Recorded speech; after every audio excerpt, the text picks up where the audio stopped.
clear light experience. An MDMA trip report by Mind Tripper, uploaded to earwid.org August 12, 2001. The tiny white gel capsule rested imperceptibly in the palm of my opened hand. I looked at it for a moment, filled with arrogant skepticism, and then placed it in my mouth and swallowed it. I had just taken my first serious drug. There was no fanfare, no deep feelings of anxiety, no guilt. There was only a calm sense of anticipation at what was to come. I truly had no idea what I would experience next, and frankly, I was doubtful that I would feel anything from the drug. In my naive mind, I saw myself as being somehow above it all and untouchable. I was soon to discover how deeply wrong this thought was. If anything, I suppose that I thought that MDMA would be just another case of fun with motor control, intoxicating me in the same manner as alcohol or marijuana.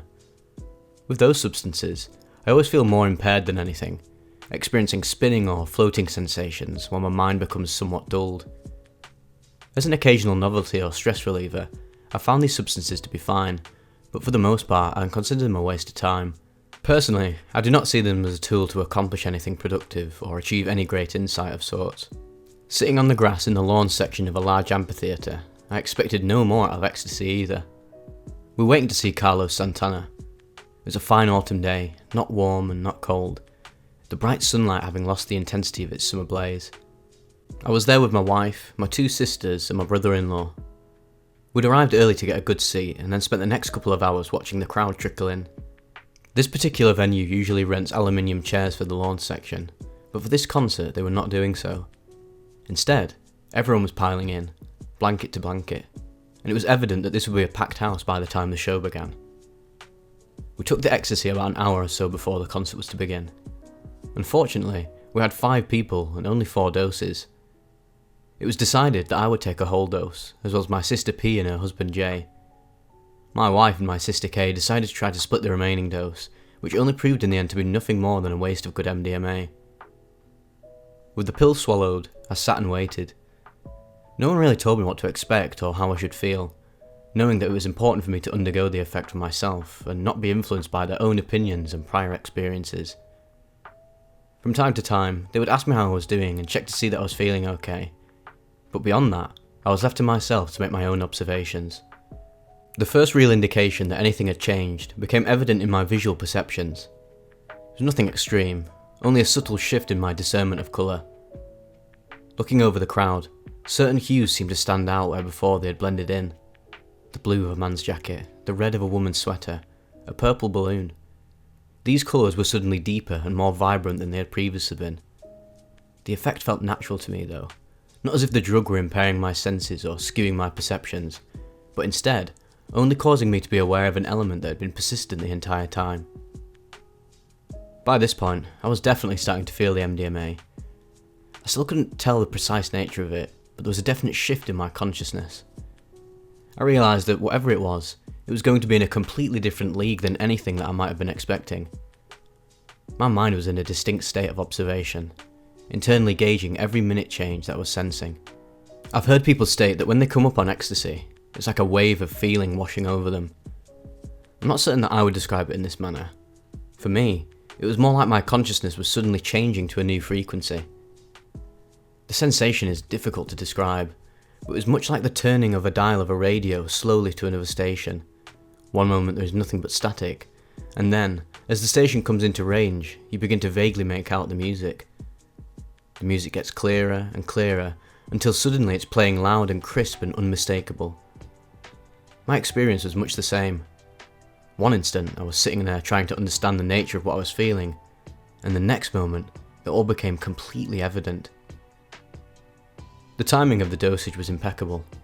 Just as the cover band took the stage and began their set, the full effects of the MDMA began to take hold. We'd all been standing as the band came on stage and began to play, but suddenly my knees buckled and I had to sit down. For a moment, I was simply overwhelmed by this new feeling. I looked around and my mouth dropped open. Everything was suddenly alive and full of vitality. I turned my head slowly from one side to the other, taking in the scene. I felt the most incredible smile spread across my face. I don't think that I've ever in my life been filled with such wonder. The world around me had taken on a mellow, fairy tale quality, and my very being was filled with a serenity that I'd never before known. The depth and power of this sensation was staggering. I suddenly felt as though a filter had been removed from my mind, and I was now seeing the world with a much deeper sense of clarity.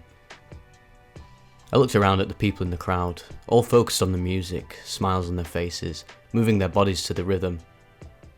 They all seemed incredibly beautiful to me. This may seem a strange statement, particularly to the uninitiated, but it was a very natural feeling to me. It was the sudden realization that we are all united as human beings, all brothers and sisters, linked to one another through life. At this point, my sister P sat down on the blanket with me and stared into my eyes. Her face was radiant, and she wore a beautiful smile. We looked at each other with pure understanding, communicating without words. She knew what I was experiencing, and was taking immense joy in seeing me awaken to this new state of consciousness. My family has always been a bit dysfunctional, and we've never been very demonstratively affectionate to one another. For a long time, I'd been separated from my sister by distance and age, she being 10 years older than me and living in another city. This event, this concert and this experience was a renewal of a long-forgotten bond between us. My heart suddenly opened with dramatic effect. We told each other how much we loved one another, and we hugged and kissed. In that instant, the past was behind us and all was new again. We set aside our inability to show intimacy towards one another, and it was an incredibly poignant and life-changing moment that would alter our relationship permanently. We discovered the true meaning of family, and understood that we were connected in a way that went far deeper than simple genetics. I turned to my sister Kay and my wife and hugged and kissed them as well, and told them that I loved them. We all sat for a time on the blanket, listening to the music and basking in familial love. The only detractor was the fact that Kay and my wife were not experiencing the MDMA, their doses being too low. Although this did not affect my feelings towards them, it did somewhat block our communication, as they simply were not in the same mind space as the rest of us. Consequently, the rest of the evening for me tended to focus on my sister P and this incredible connection that was occurring between us. Before I knew it, the cover band was finished playing their set and Santana took the stage. Night had fallen, and the pavilion had become a wonderful display of brilliant lights, exotic dancers with colourful costumes, and music that penetrated the soul. This all came at the height of the ecstasy experience, and seemed to lift me up into an even greater state of consciousness. As I stood and moved to the music, I began to experience epiphany after epiphany. Suddenly, the nature of the universe and my place in it became clear. All of my pretenses, petty thoughts and rationalizations disintegrated. I clearly and objectively saw myself for who I truly am, and understood all of my strengths and all of my weaknesses. The stress in my body dissolved as I let go of problems that no longer seemed important. I was in a total state of relaxation and peace. As the music moved me, my ego dissolved until it was nothing. I realised that although I have my place in the universe and my own role to play, I'm just a very small part of the cosmic tapestry of life. This experience opened my world and filled me with incredible wonder.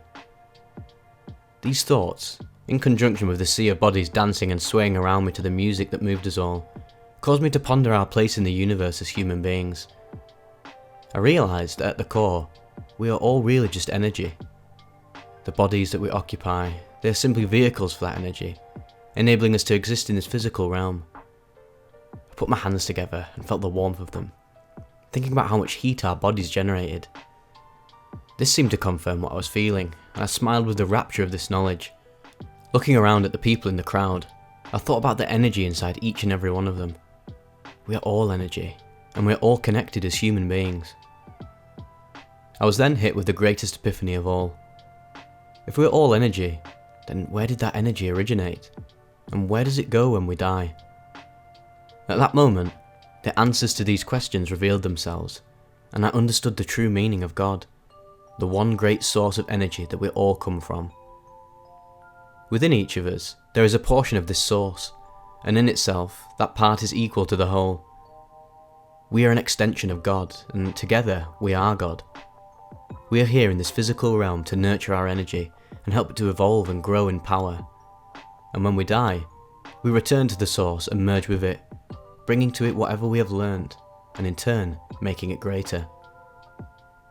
In my mind, I clearly saw a brilliant and massive white light, all-encompassing, with billions of smaller lights moving into it and others moving back out. I saw the true nature and cycle of life unfold before me. With my eyes closed, swaying to the music, I understood what it would be like to merge with God and give oneself to that true source of energy. With the last shreds of my ego vanished, the bliss that I felt was profound and inexplicable. It was truly ecstasy. A final realization struck me. This vision not only applied to the human race, but to every single form of life, as well as every single particle of existence, every atom, every electron. We are completely surrounded and part of God's energy. I opened my eyes and looked around once more, observing everything with a newfound vision. It was as if a veil had been lifted, and I knew at that moment that I would never view the world in the same way again. My eyes burnt with tears. I was overcome by an incredible sense of well-being. I felt more alive than I'd ever felt in my entire life. As the concert continued, I shared these realizations with my sister. She listened to every word that I had to say and nodded with understanding. I marvelled at how well we were communicating. Whenever I spoke, I knew that I had her full attention, and in turn, when she spoke, I listened to everything that she had to say. It was apparent that MDMA is a wonderful tool for communication. It is sad how often people talk to one another without completely listening. Instead, we are all too caught up in thinking about what we are going to say next and how to move the conversation according to our own agendas. MDMA does away with all those pretensions and allows us to speak naturally and with truth.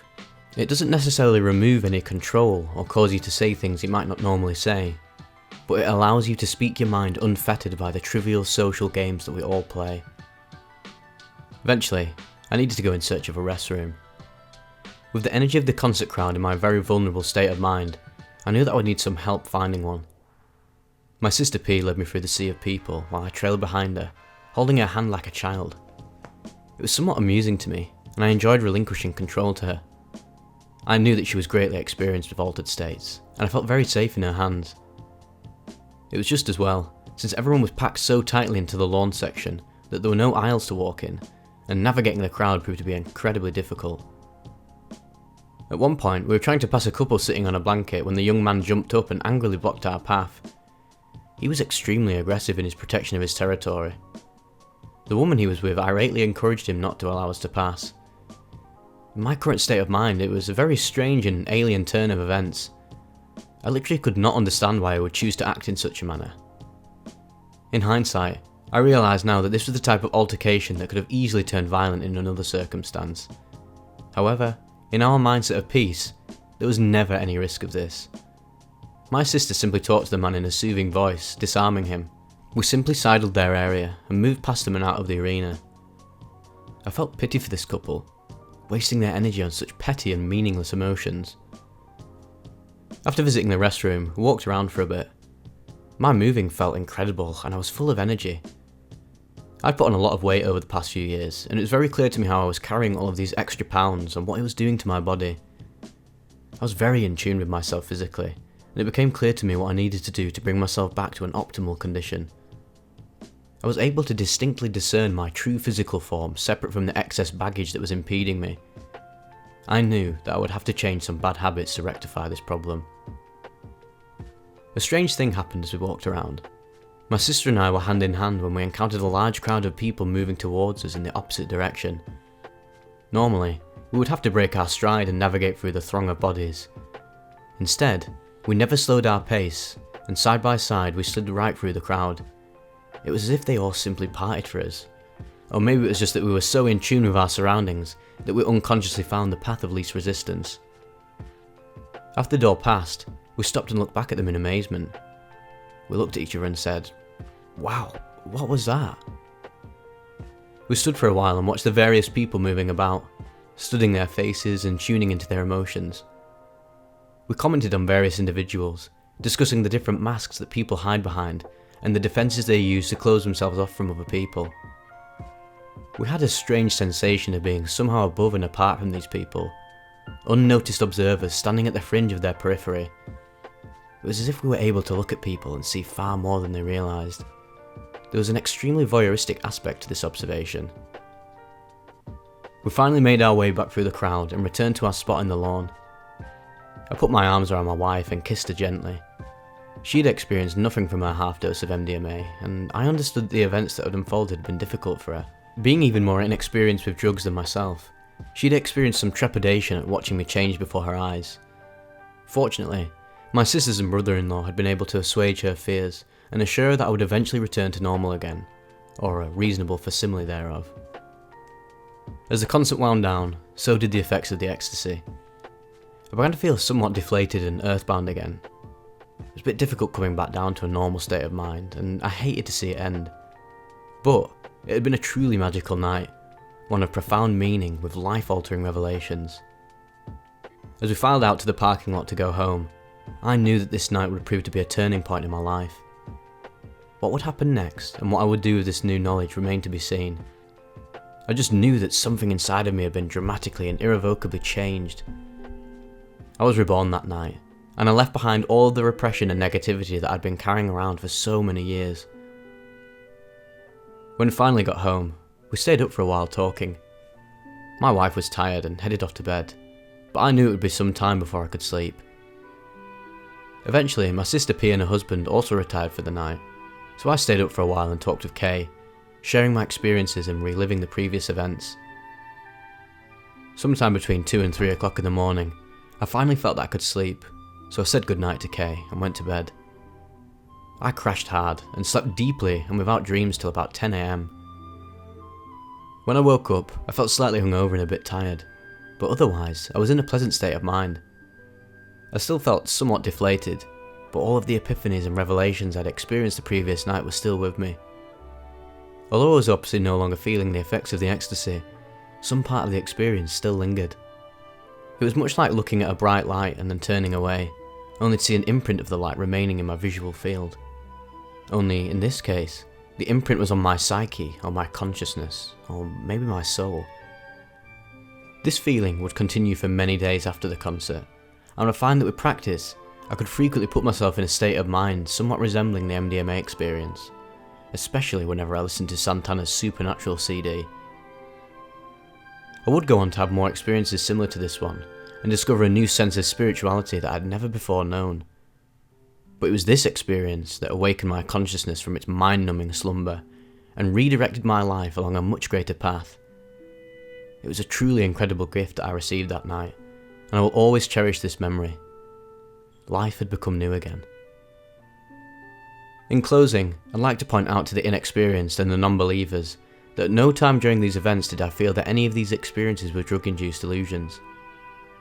Having been a member of the Just Say No camp for many years, I am too aware of the naysayers' tendency to try to invalidate an experience such as this by claiming that it wasn't real, and instead merely a byproduct of the drug. The fact is, drugs do not give us anything that we don't already have. What you get out of the experience is exactly what you bring to it. These mind-expanding substances act only as a key to the door of our own psyches. Once that door has been opened, you will find that there is nothing beyond it that was not already there in the first place. For the uninitiated, I can only tell you that an experience such as this is very much like the concept of sex to a virgin. People can try to describe it, but until you've experienced it for yourself, you can really have no idea what it is like.